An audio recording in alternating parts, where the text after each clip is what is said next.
오늘 시간에는 요한복음 그 18번째 시간으로 생명의 빛을 얻으리라 라는 제목을 가지고 복음 말씀인 요한복음 8장 12절 말씀을 통해서 하나님께서 저와 이루게 주신 말씀 함께 나누도록 하겠습니다.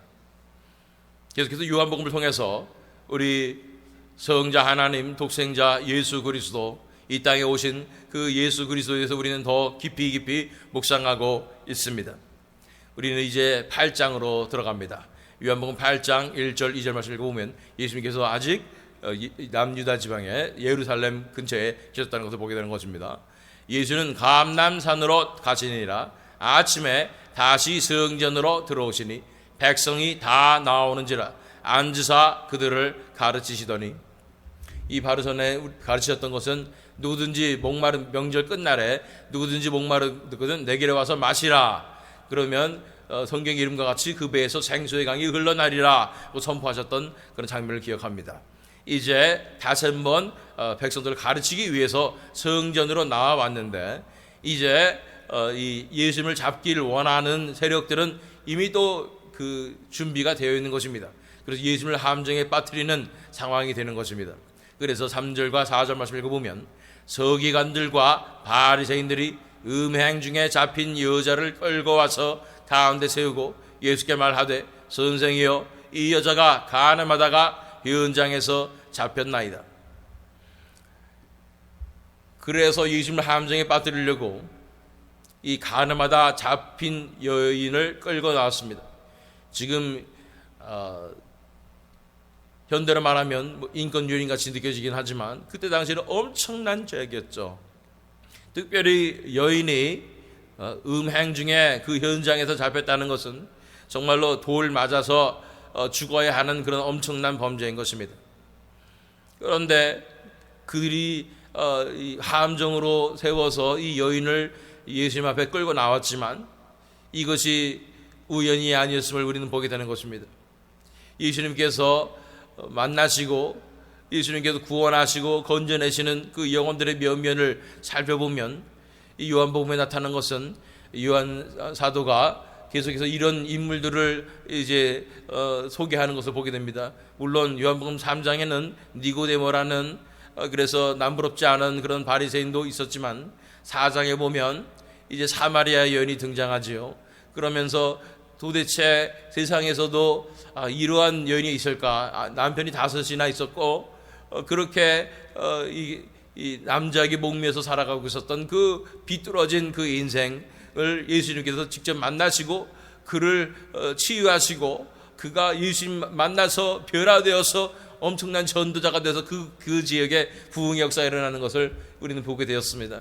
그 다음에 또한 이 38년 된 병자를 아무도 거들떠보지 않는 그 깨지지하고 더러운 그 사람을 움직일 수도 없는 그 사람을 이 베데스다 곳에 들어가지 못하면서 쩔쩔매고 있던 그 사람을 고쳐주신 것입니다. 하필이면 안식일에 고쳐주셔서 그걸 알고 계셨을 거예요. 안식일에 고치면 박해를 받으리라 알고 있었지만 이 사람을 고치는 것이 하나님의 아버지의 뜻이기 때문에 내가 위협을 받고 죽음의 위협을 받고 어떤 상황이어도 이 영혼을 택하시며 이 영혼을 만나주시고 건져주셨던 예수님의 모습을 우리가 보게 되는 것입니다. 이제 이 요한복음 8장에 나오는 이 여인도 이 사마리아 여인 못지않는 사람인 것 같습니다. 이 사마리아 지역은 그 지역 자체가 그렇지만 이제는 유다로 갔는데 이 예루살렘에서 이러한 음행 중에 잡힌 이 여인을 사람들이 끌고 예수님께로 나오는 것입니다. 함정을 삼으려고 왔지만 예수님께서는 이 여인의 영혼을 바라보시는 것입니다. 5절 6절 말씀, 모세는 율법에 이러한 여자를 돌로 치라 명하였거니와 선생은 어떻게 말하겠나이까? 그들이 이렇게 말하면 고발할 조건을 얻고자 하여 예수를 시험함이르라. 예수께서 몸을 굽히사 손가락으로 땅에 쓰시니, 이 상황 가운데 유대인들은 정말로 이 여인을 돌로 치려 했습니다. 정말로 그들은 화가 나서 이런 더러운 여인, 부정한 여인이 어디 있는가? 이 부정한 여인 때문에 우리 소사이어티가 망가지고 우리 유대인의 사회가 정말로 이 명예가 땅에 떨어진다라고 생각하면서 정말로 돌로 치려고 하는 그런 상황이었던 것입니다. 그러나 예수님께서는 somehow 이거를 반대하시거나 그럴 수 있을 것 같아서 예수님을 시험하기 위해서 이렇게 말하고 있는 것입니다. 그 상황 가운데서 예수께서 몸을 굽히사 손가락으로 땅에 쓰시는 것입니다. 뭐라고 썼는지는 다들 의견이 분분하지만 예수님께서 몸을 굽히사 손가락으로 땅에 쓰시는 것입니다. 어떤 성경학자들은 예수님께서 쓰실 때 이 모인 돌을, 큰 큼지막한 돌을 쥐고 있는 이 사람들 하나하나의 이 죄악을 다, 은밀한 죄악을 다 적고 있었다라고 말하는 성경학자들도 있는 것입니다. 7절 8절 말씀, 그들이 묻기를 마지 아니하는지라 이에 일어나 이르시되 너희 중에 죄 없는 자가 먼저 돌로 치라 하시고 다시 몸을 굽혀 손가락으로 땅에 쓰시니, 예수님께서는 성자 하나님이십니다. 분명히 심판주이십니다. 그럼에도 불구하고 정말 이 여인, 가늠하다 잡힌 여인, 자기 무슨 욕망이 있든지 절제하지도 못하고 이 지혜롭지도 못하고 그래서 잡혀서 이렇게 죽음의 위기까지 있는 그 여인을 예수님께서는 보니까 정죄할 마음이 없으신 것 같이 느껴지는 것입니다. 예수님께서는 그 여인을 바라보시는 것입니다. 그리고 그 죄악을 바라보시는 것입니다. 너희 중에 죄 없는 자가 먼저 돌로 치라 하시고 다시 몸을 굽혀 손가락으로 땅에 쓰시니, 다시 한번 손가락에다가 땅에 쓰시는데 9절 말씀, 그들이 이 말씀을 듣고 양심의 가책을 느껴 어른으로부터 시작하여 젊은이까지 하나씩 나가고 오직 예수와 그 가운데 섰는 여자만 남았더라. 그런데 그 가운데 놀라운 일이 벌어졌죠. 이 말씀을 듣고 양심의 가책을 느끼게 되는 것입니다.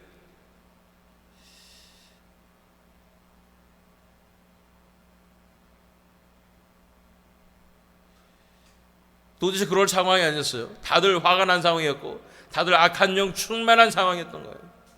그 상황 가운데 예수님께서는 그래서 자기 의로 충만한 이 유대인들에게, 사람이 자기 의로 충만하면 이 자아가 액티베이트 돼서 그 누구의 말도 듣지 않습니다.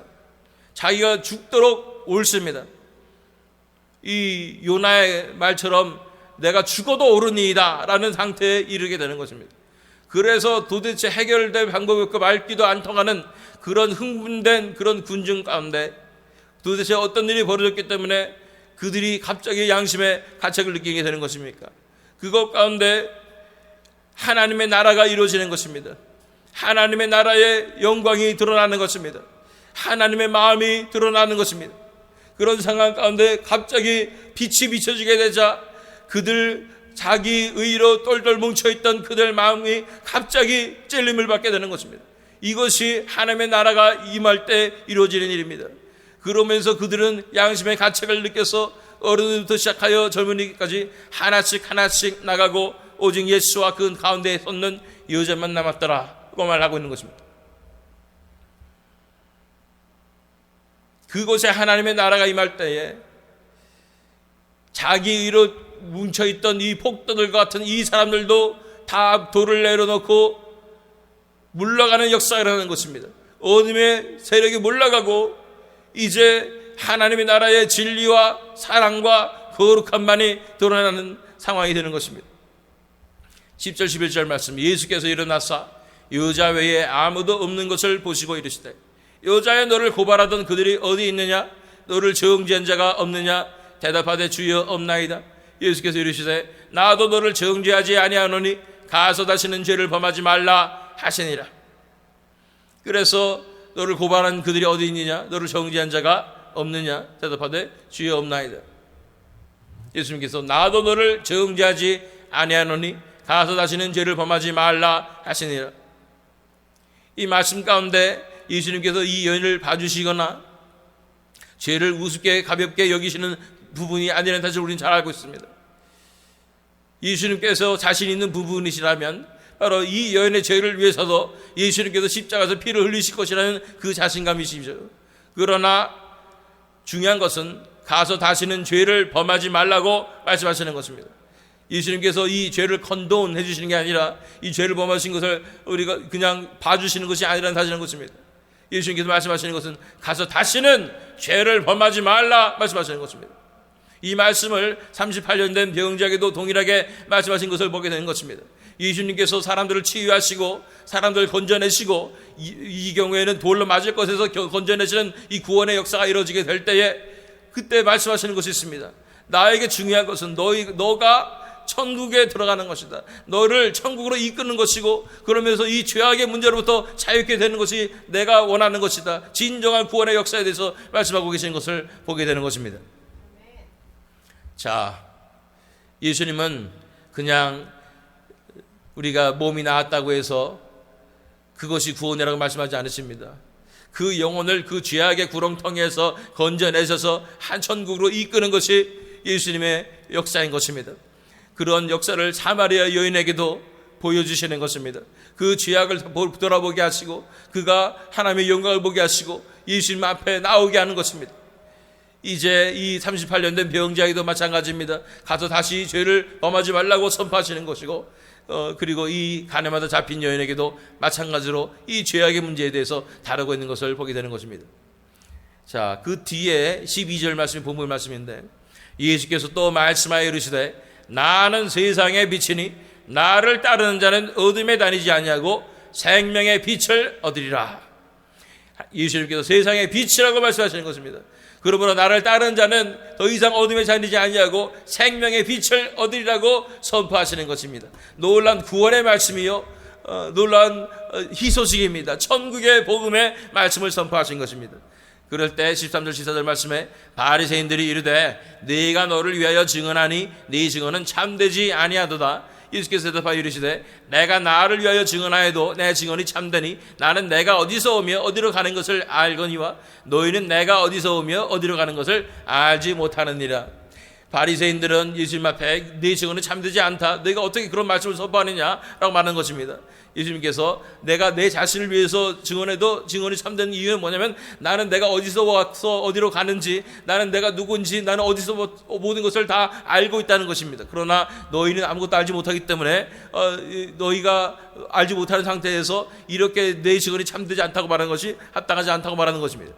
15절로 18절 말씀 너희는 육체를 따라 판단하나 나는 아무도 판단하지 아니하노라. 만일 내가 판단하여도 내 판단이 참되니 이는 내가 혼자 있는 것이 아니요 나를 보내신 이가 나와 함께 계심이라. 너희 율법에도 두 사람의 증언이 참되다 기록되었으니 내가 나를 위하여 증언하는 자가 되고 나를 보내신 아버지도 나를 위하여 증언하시느니라. 이 기록을 보면 왜 자꾸만 예수님께서 이렇게 유대인들과 싸우는 모습일까? 알아듣지도 못하는 유대인들에게 왜 이런 아규멘트를 이 논쟁을 하시는 것일까라는 생각이 드는 것입니다. 이것이 왜 기록되어 있고 이것이 왜 중요한 것일까요? 예수님께서는 이런 하나님 나라의 진리를 하늘로부터 오는 이 진리를 선포하시는 것입니다. 하늘로부터 오는 진리를 선포하심으로 이 어둠을 깨우시는 것입니다. 빛으로 오신 생명으로 오신 예수님께서 하늘로부터 오는 이 진리를 선포하심으로써 어둠의 세력을 다 무너뜨리시고 그것 가운데 하나님의 나라의 역사를 이루시는 것을 바라보게 되는 것입니다. 이것은 인간의 논쟁이 중요한 것이 아닙니다. 이제 하나님 차원에서의 진리를 선포하게 될 때 어둠이 물러가는 것입니다. 빛이 비춰지게 될 때 어둠이 물러가게 되는 줄로 믿습니다. 그래서 계속해서 이 진리의 말씀을 선포하는 것입니다. 알아먹지도 못하는 이런 말씀 같지만 그 말씀을 그대로 선포하시는 것입니다. 그들을 설득하려고 하지 않습니다. 그냥 진리를 선포하는 것입니다. 너희는 육체를 따라 판단하는 나는 아무도 판단하지 아니하노라. 만일 내가 판단해도 내 판단이 참되니 이는 내가 혼자 있는 것이 아니요 나를 보내신 이가 나와 함께 계심이라. 너희 율법에 두 사람의 증언이 참되다 기록되었으니 내가 나를 위하여 증언하는 자가 되고 나를 보내신 아버지도 나를 위하여 증언하시느니라. 예수님의 말씀은 정말로 천국 차원의 진리의 말씀인 것입니다. 이런 진리의 말씀을 선포하게 될 때 이 빛이 비춰지게 되는 줄 믿습니다. 그때 어둠이 올라가게 되는 줄 믿습니다. 이 세상에 필요한 것은 이렇게 빛이 비춰지는 것입니다. 하나님 나라의 자유 진리가 선포되는 것이 이 세상에 지금 이 세대에 필요한 것입니다. 그럴 때 어둠이 다 물러가게 될 줄로 믿습니다. 그렇게 싸우는 것입니다. 이것이 영적 전쟁의 것입니다. 19절 20절 말씀 이에 그들이 묻되 네 아버지가 어디 있느냐? 예수께서 대답하시되 너희는 나를 알지 못하고 내 아버지도 알지 못하는도다. 나를 알았더라면 내 아버지도 알았으리라. 이 말씀은 성전에서 가르치실 때에 헌금함 앞에서 하셨으나 잡는 사람이 없으니 이는 그의 때가 아직 이르지 아니하였음이라. 그래서 아버지가 어디 있냐 말할 때 너희는 나를 알지도 못하고 내 아버지도 알지 못하는다. 나를 알았다면 내 아버지도 알았으리라. 정말로 진리의 말씀이고 진실의 말씀인 것입니다. 이것을 있는 그대로 선포하는 것입니다. 그러나 그래도 이 유대인들이 뭔가 찔리고 뭔가 이거 신성모독이 아닌가 이런 생각하면서도 잡지 않았다고 얘기하는 것입니다. 자, 21절 22절 말씀 다시 이르시되 내가 가리니 너희가 나를 찾다가 너희 죄 가운데서 죽겠고 내가 가는 곳에는 너희가 오지 못하리라. 유대인들이 이르되 그가 말하기를 내가 가는 곳에는 너희가 오지 못하리라 하니 그가 자결 하려는가.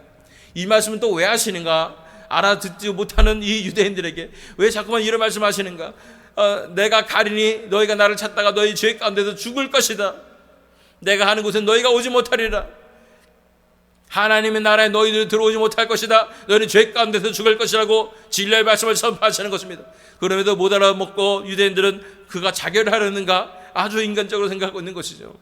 하나님과는 전혀 상관이 없는 아주 종교적인 사람들의 특징인 것입니다. 23절 24절 말씀 예수께서 이르시되 너희는 아래에서 났고 나는 위에서 났으며 너희는 이 세상에 속하였고 나는 이 세상에 속하지 아니하였느니라. 그러므로 내가 너에게 말하기를 너희가 너희 죄 가운데서 죽으리라 하였노라. 너희가 만일 내가 그인 줄 믿지 아니하면 너희 죄 가운데서 죽으리라. 이 말씀은 굉장히 harsh하게 정말로 정말 너무한 말씀 아닌가, 이런 너무 이렇게 오펜드하는 말씀을 하실 필요가 있는가. 사실 예수님께서 이 진리를 선포하시면서 이들에게 마지막 기회를 주시는 거예요. 너희가 나를 믿지 아니하면 죄 가운데서 죽으리라 말씀하는 것입니다. 나는 하늘로부터 왔다고 선포하시는 것입니다. 이런 진정한 진리의 말씀을 하나님 나라 차원에 있는 말씀을 있는 그대로 선포하시는 모습을 보게 되는 것입니다.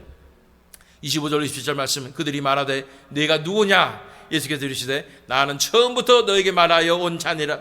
내가 너에게 대하여 말하고 판단할 것이 많으나 나를 보내시니가 참되심에 내가 그에게서 들은 그것을 세상에 말하노라 하시되 그들은 아버지를 가리켜 말씀하신 줄을 깨닫지 못하더라.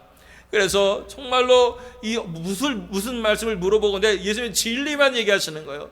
하나님 나라 차원에 정말로 맞는 그 말씀만 진리만 계속 선포하시는 것입니다.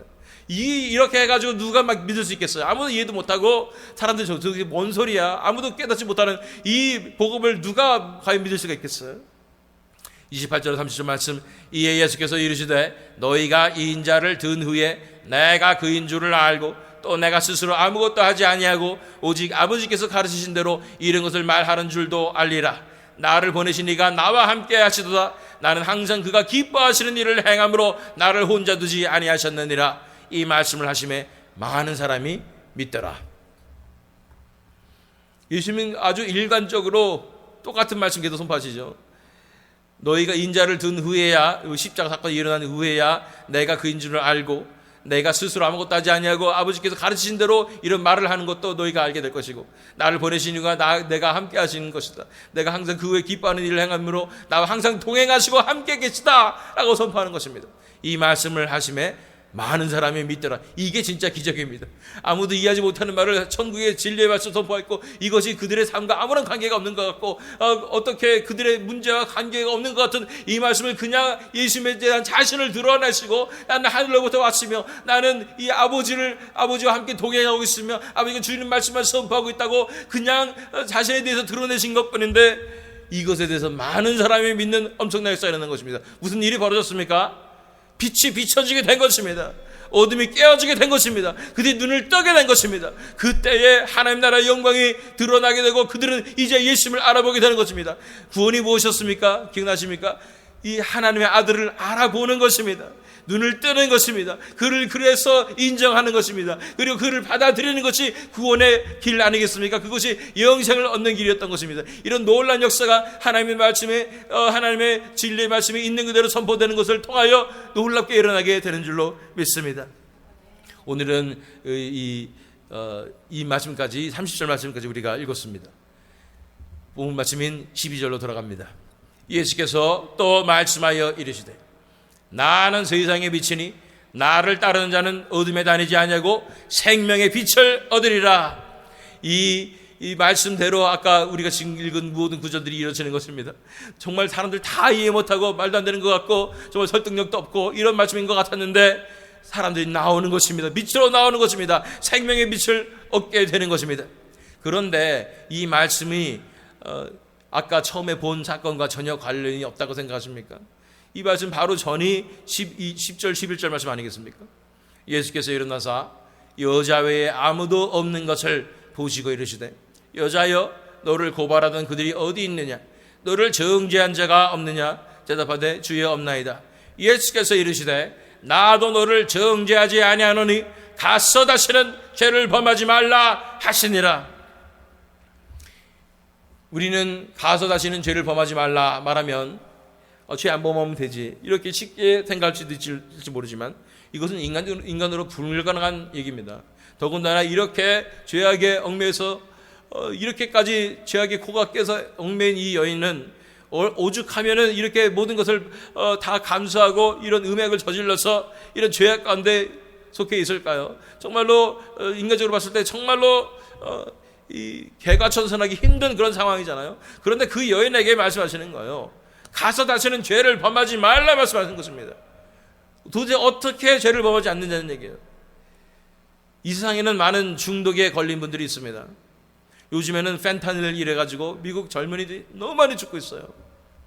저희 샌프란시스코 가면 사람들이 몸을 가누지를 못하고 뭐 이상한 모습으로 이렇게 살아가요. 펜타닐 중독돼가지고 그렇게 죽어가는 것입니다. 도시마다 젊은이들이 다 그렇게 죽어가고 있는 거예요. 이 중독에 걸린 사람들, 중독은 쉽게 술, 담배부터 해가지고 마약으로 해가지고 중독된 사람들이 어떻게 이 사람들이 구원받을 수 있겠습니까? 이 사람들에게 예수님이 그냥 가서 다시는 죄를 범하지 말라 해서 그들이 어떤 능력을 가지고 죄를 범하지 않을 수가 있겠습니까? 그러나 그에게 예수님께서 선포하시는 줄 믿습니다. 그것이 본문 말씀인 거예요.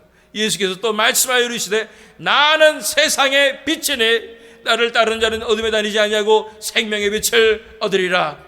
나는 세상의 빛이라고 말씀하시는 것입니다. 너희가 나를 따르면 구원받을 수 있다. 너희가 나를 따르면 이 죄로부터 건짐을 받을 수 있다고 말씀해 주시는 줄 믿습니다. 나는 세상의 빛이라고 말씀하는 것입니다. 내가 이 세상의 진리의 말씀을 선포할 때 세상의 빛으로 와서 이 어둠에 묻혀있는 이 세상 가운데 하나님의 나라를 열고 있다는 것을 바라보아라고 말씀하시는 것입니다. 우리 살펴보았던 말씀이죠. 요한복음 1장 9절로 12절 말씀입니다. 참 빛, 곧 세상에 와서 각 사람에게 비치는 빛이 있었나니 그가 세상에 계셨으며 세상은 그로 말미암아 지은 바 되었으되 세상이 그를 알지 못하였고 자기 땅에 오매 자기 백성에 영접하지 아니하였으나 영접하는 자 곧 그 이름을 믿는 자들에게는 하나님의 자녀가 되는 권세를 주셨으니 빛으로 예수님께서 이 땅에 오시는 것입니다. 예수님 그 자체가 빛이셨고 말씀으로 오셨습니다. 말씀으로 하나님 나라의 진리의 말씀을 선포하시며 이 땅에 오셨을 때에 어둠이 깨닫지 못하고 어둠이 세상에 알지 못하였지만 그 예수님의 빛을 알아본 자, 그 빛이 선포될 때 그 빛으로 눈뜬 자, 그래서 그 빛을 영접하는 자, 곧 그 이름을 믿는 자에게는 하나님의 자녀가 되는 권세를 주신 줄 믿습니다. 그것이 세상에 나는 세상의 빛이라는 예수님의 말씀의 의미인 것을 믿습니다. 그래서 예수께서 또 말씀하여 이르시되 나는 세상의 빛이니 나를 따르는 자는 어둠에 다니지 아니하고 생명의 빛을 얻으리라 말씀하시는 것입니다. 이제 나를 따르라고 말씀하는 것입니다. 내가 빛이라고 말씀하는 것입니다. 나한테 가까이 있으면 너희가 더 이상 어둠에 거하지 않을 것이라고 말씀하는 것입니다. 나와 손잡고 다니면 너희는 더 이상 어둠에 거하지 않는다고 말씀하는 것입니다. 내 안에 거하면 너희는 더 이상 어둠에 다니지 않는다고 말씀하는 것입니다. 어둠의 권세가 너를 건드리지 못할 것이라고 말씀하시는 것입니다. 내 안에 거하라고 말씀하시는 것입니다. 나를 따르라고 말씀하시는 것입니다. 요한일서 1장 6절 7절 말씀입니다.